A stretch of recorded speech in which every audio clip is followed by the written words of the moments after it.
Assalamualaikum warahmatullahi taala wabarakatuh. Waalaikumsalam. Masih di acara Oga dengan Ustadz Unas. Assalamualaikum Ustadz.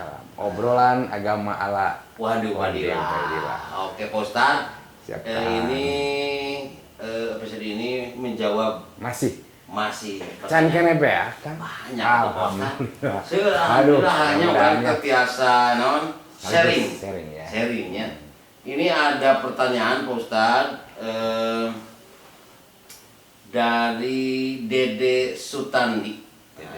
Assalamualaikum Pak Ustadz Unas. Ya, maksudnya masih kecil gimana Dede? Atau nepi ka aki dedenya? Dede. Ya gimana Kang? Assalamualaikum Pak Ustadz Unas. Waalaikumsalam. Mohon maaf nih mau nanya. Ya, Katanya sebagian ulama mengutamakan puasa itu terbagi dua, yaitu Ya. puasa zohir dan puasa batin. Ya. Pengertiannya seperti apa sih? Oke, mudah-mudahan ini bisa sedikit menjawab lah ya. Ya. Karena memang ilmu agama itu sangat besar. Luas Kan, dan Allah memberikan itu sedikit demi sedikit kan, gitu. Nah, intinya puasa dohir itu adalah puasa umum, yaitu dari mulai terbit fajar sampai terbenamnya matahari, dan tidak makan, tidak minum, dan tidak melakukan jima siang, pergumulan suami istri. Nah, walaupun itu sifatnya dohir, tapi intinya itulah yang membentuk puasa batin. Karena ketika puasa dohir tidak boleh makan, tidak boleh minum, yang halal saja tidak boleh dimakan, apalagi sesuatu yang haram. Nah, artinya apa? Artinya puasa dohir akan mendorong kepada puasa batin. Walaupun memang puasa batin, bedanya kalau puasa dohir ada bukanya, puasa batin nggak ada kan? Karena menjaga hati kita dari apa? Masih wallah. Dalam kitab Sirrul Asrar masih wallah. Artinya apa? Menjaga sesuatu selain kepada Allah. Maksudnya apa? Keinginan. Tidak hanya setan kan? Itu apapun. Mudah-mudahan intinya apa? Intinya puasa dohir itu ada batasnya. Puasa batin mah tidak. Oke, siap. Mudah-mudahan ini bisa terpuaskan ya. Oke, selanjutnya ini datang dari Aulia Putri. Pertanyaannya, Assalamualaikum Pak Ustadz.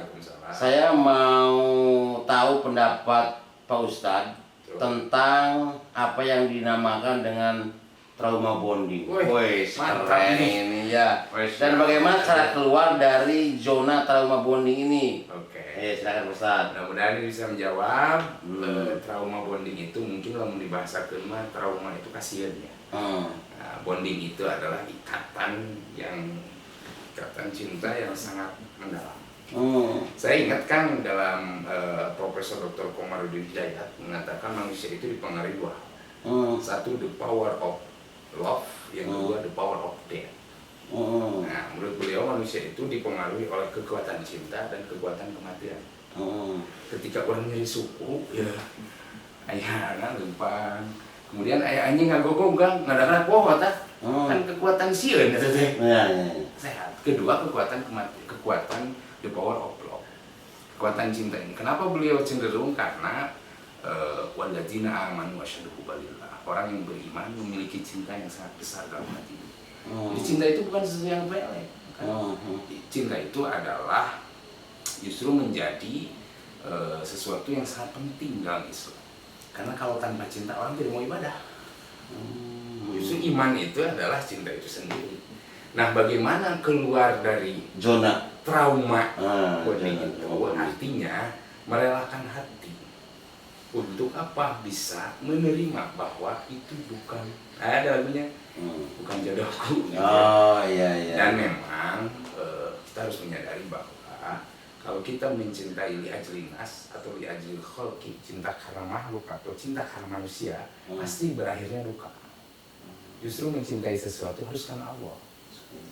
Saya atau Akang berumah tangga, memang secara zahirnya kita mencintai manusia, tapi pada intinya kita melaksanakan perintah Tuhan untuk melanjutkan syariat, yaitu mendapatkan keturunan Islam. Oke, siap. Itu mudah-mudahan Dan ini pasti susah. Trauma bonding itu. Oke, jadi mulai merelakan relakan, itu kuncinya. Relakanlah. Dekatkan diri kepada Allah, mudah-mudahan hati kita juga selalu terpaut kepadanya. Oke, Aduh. siap. Pertanyaan selanjutnya Pak Ustadz nih. Ini berat juga kayaknya nih. Ini enggak ini dari yang punya akun si Picung. Waduh. Nah, pertanyaannya, Assalamualaikum Pak Ustadz. Ya, Mau tanya nih, apa hukumnya kalau kita membantu atau memberi kepada seorang yang itu non Muslim? Apakah akan jadi pahala untuk kita atau enggak? Oke. Ini kalau si Picung-Picung pasti dia merasa benar-benar orang ujung picung. Nah, orang ujung picung banget. Hebat nih ya. Oke, mungkin pertanyaan cukup lumayan berat nih Kang.